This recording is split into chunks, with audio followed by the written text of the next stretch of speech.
Good morning, everybody. This is the day that the Lord hath made. We shall rejoice, we shall sing, we shall be glad in it. Yep, I'm on a hair journey. I don't know what's going on, but just ignore my sides.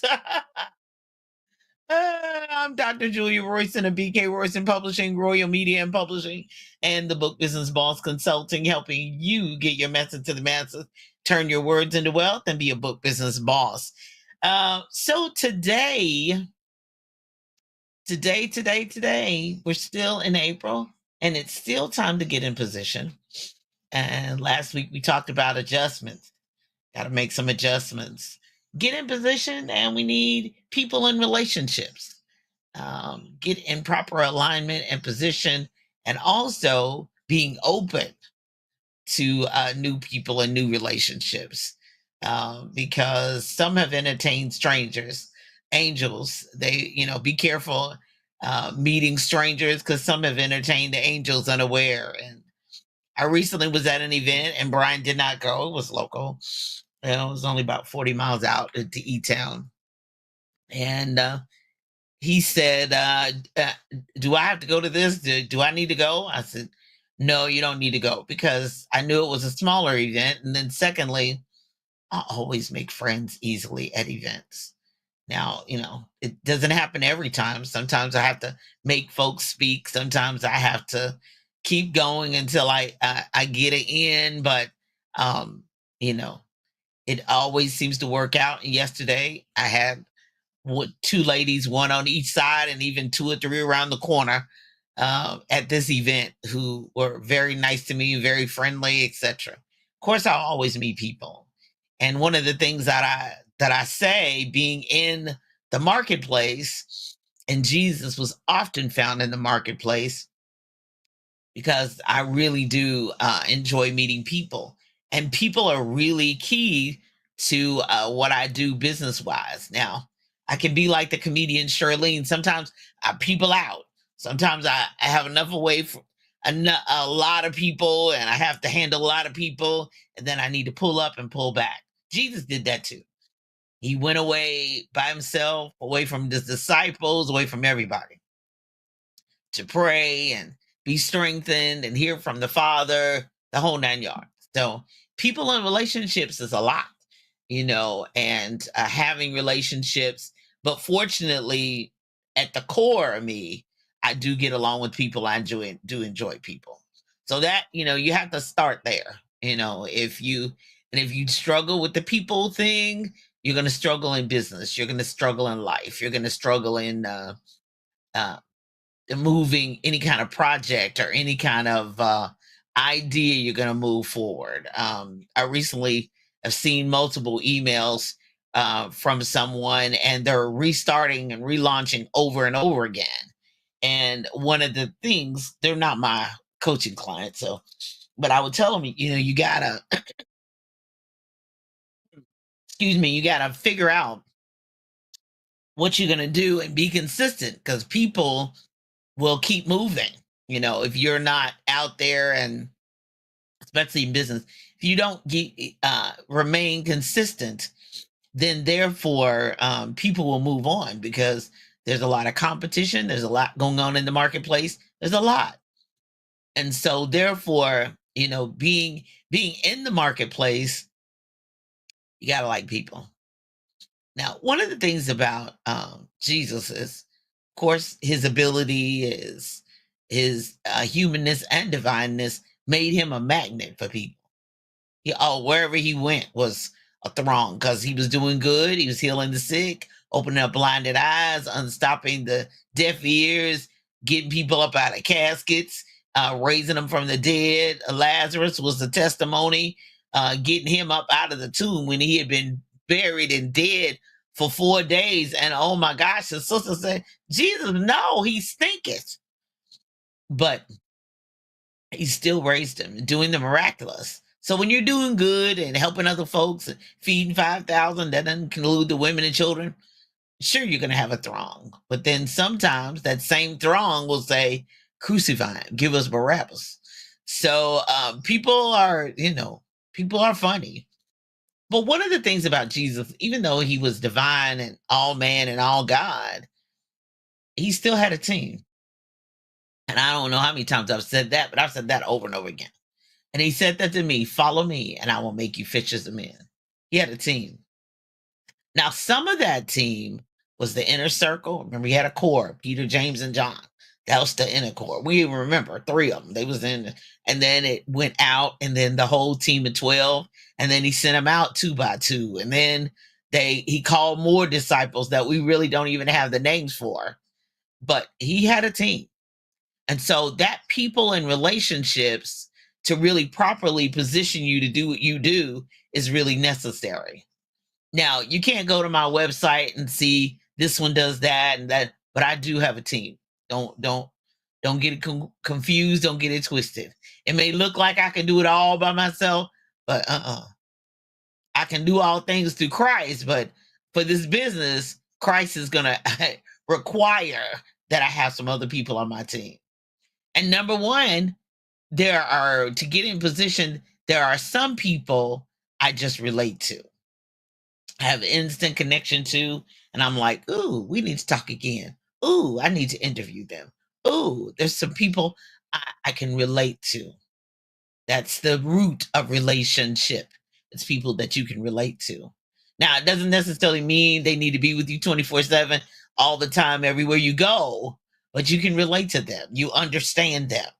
You have some type of relationship, whether it's like my grandfather said, a long handled spoon, where you think, if I'm in a fight, then I call you. But right now, if we trying to heal and we trying to be better, I don't need to be in a close proximity to them. And then sometimes there are people that are supposed to be in relationship with you that you're called to. Some people, God specifically brings you into their life for a specific task, for a specific transition of life. There are some people that are what we call divine connections. So some people were called to birth family. God decide what family you're gonna be in. I know some family members you like, Lord, what was you thinking when you had me born to these two people and born in this family? I don't know. You have to ask him. I can't help you with that. And then sometimes there's a divine family. And we've always meant that was the church building, the church. But then sometimes you have to look at the universal, the global church. Some people that are your divine family, you don't even live in the same city with. With the advent of technology, social media, and the internet, you can have a divine connection with somebody you don't even live anywhere near. And they're praying for you, they're interceding for you. They're a part of what I call a global community, a global family, global people that you're in relationship to. I've often told this and I'll say it again. I was at a church and the pastor called me up and he said, you're going to the nations. Well, I did get a passport and I thought I was going to be literally traveling to these nations. But what I found out was physically and probably economically, I couldn't travel to all those nations. But I was just told by the manager of Envision Radio that we're now currently in 43 countries, as opposed to 32 that we were. So I'm global and going to the nations, but my voice is going. My brand is going. My business is going through the internet airwaves. So sometimes the people and relationships you have are via the voice you have, are via the message that you have, via the movement and the connection to other people who open doors and allow opportunity and allow access.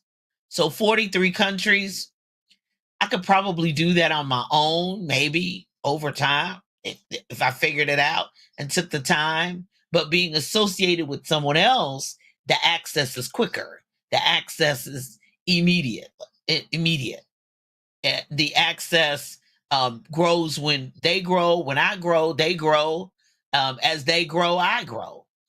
So therefore, having that global connection, a lot of things multiply and happen speedily. When I was a little girl in the 60s, I used to say, Lord, every eye shall see him. How How's that all gonna happen when the Lord comes back? Everybody, but it's easy.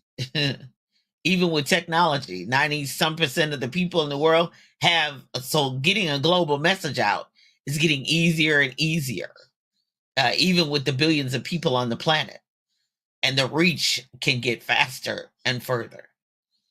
So getting in position with people and relationships, it depends on your purpose, depends on God's plan for your life, but it can look incredible.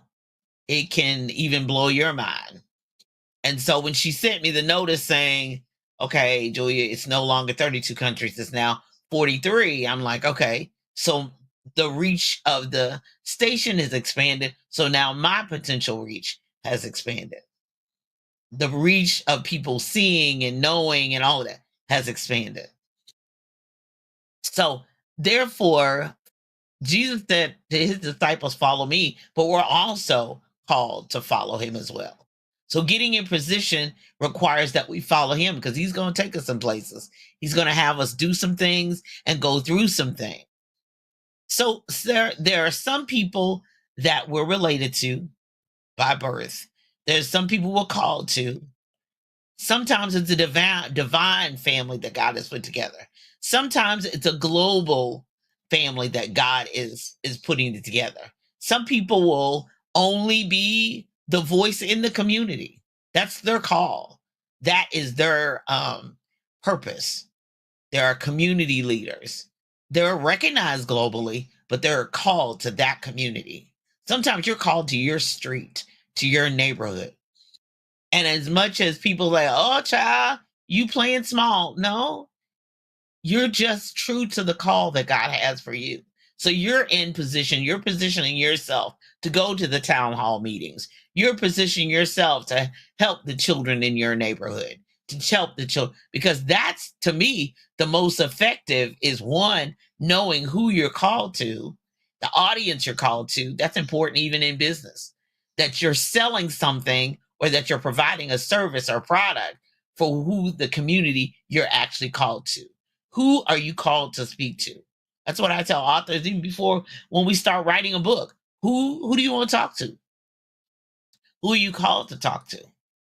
And if you're called to talk to your neighborhood, your street, your community, that's one vocabulary and one language and one thing that everybody on the street knows.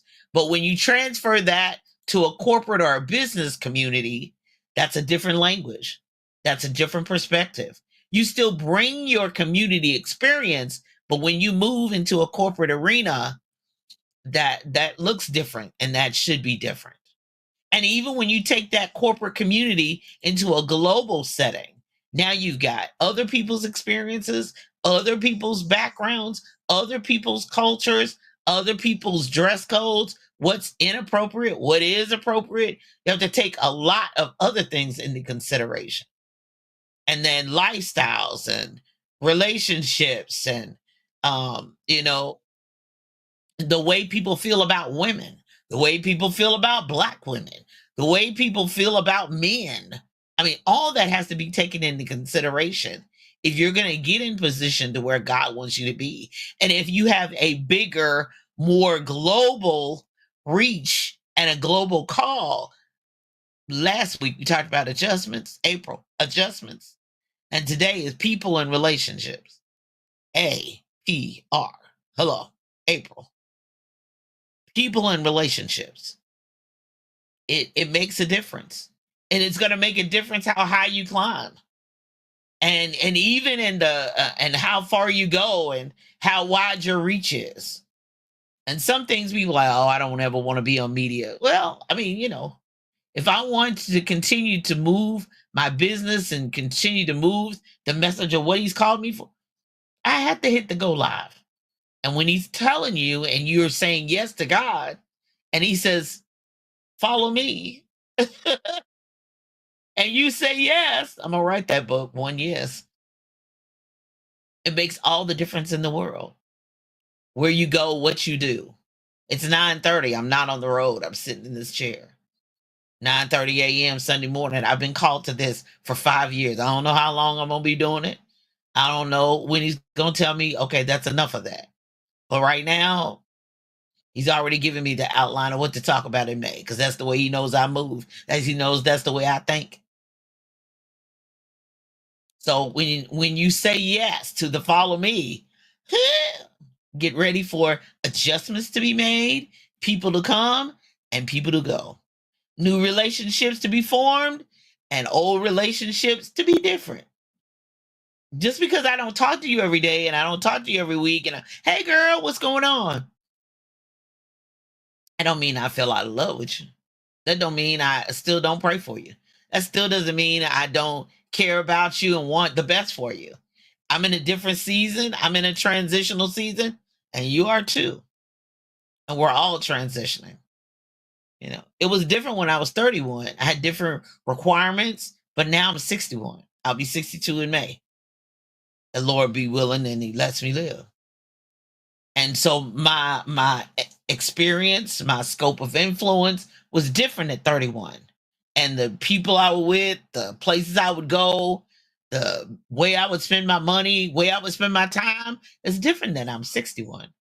I have limited energy. I'm gonna tell you, I did an event yesterday and then I went to the grocery store, then I had to go to the post office, then I had to do this, I had to do that, run errands. 5:30 p.m. boo boo. I was in the bed, head wrapped up in the bed. Hear me? At 5:30 p.m. I didn't do that at 31. I was trying to figure out what was the concert going to happen. What was I going to wear for church? I might have been in the shopping mall because the season had changed. The time. So the get in position I needed to be in yesterday at 61 was in the bed at 5:30. The position I was in at 31 was probably in the mall, trying to figure out where I'm going to eat out and what I'm going to wear for the next day to church and buy stockings and whatever. That was a different season. So getting in the position now and getting in position what then is not the same. I'm not in the same place.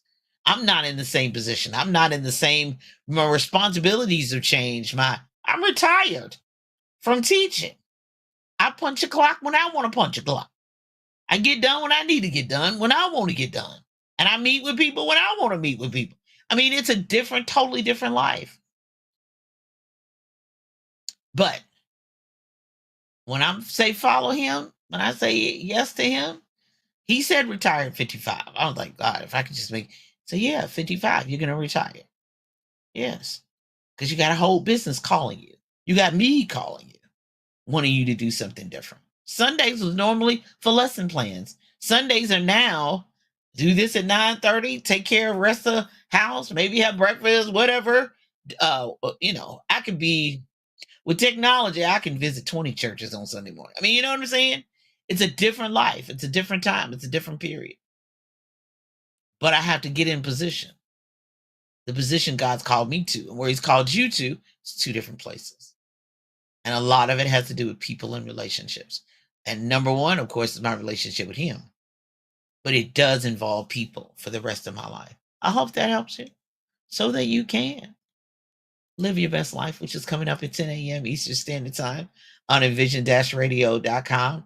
Now heard in 43 countries around the world.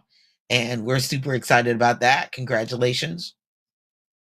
Coming up at 11 is Spike Davis and Friends show at 11 a.m. Eastern Standard Time on Envision. And then Tuesdays is the Book Business Boss show, Tuesdays at 10:30 a.m. Eastern Standard Time. So I just got the replays are held at the Book Business Boss podcast.com. That's where the replays are heard and available. And all 3 seasons, 1, 2, and 3 are available on the Book Business Boss podcast.com. Subscribe. So when I start uploading season number 4, you can be able to hear it there too as well. And I just got a notification that congratulations, Julia Royston, Book Business Boss podcast.com has had 750 downloads. Ooh, 750 downloads. So I thank you, the listening audience here. Thank the email list. I'll send a message out to my email list too as well as on social media. But If you are a serious author, if you are someone who has written a book and you're ready to move it forward, and you're like, what do I do now? What do I do next? Listen, subscribe to the Book Business Boss podcast.com and listen to it step by step. Go from season 1, 2, and 3, and it'll tell you that's writing. Season 2 was publishing. Season 3 was promotion.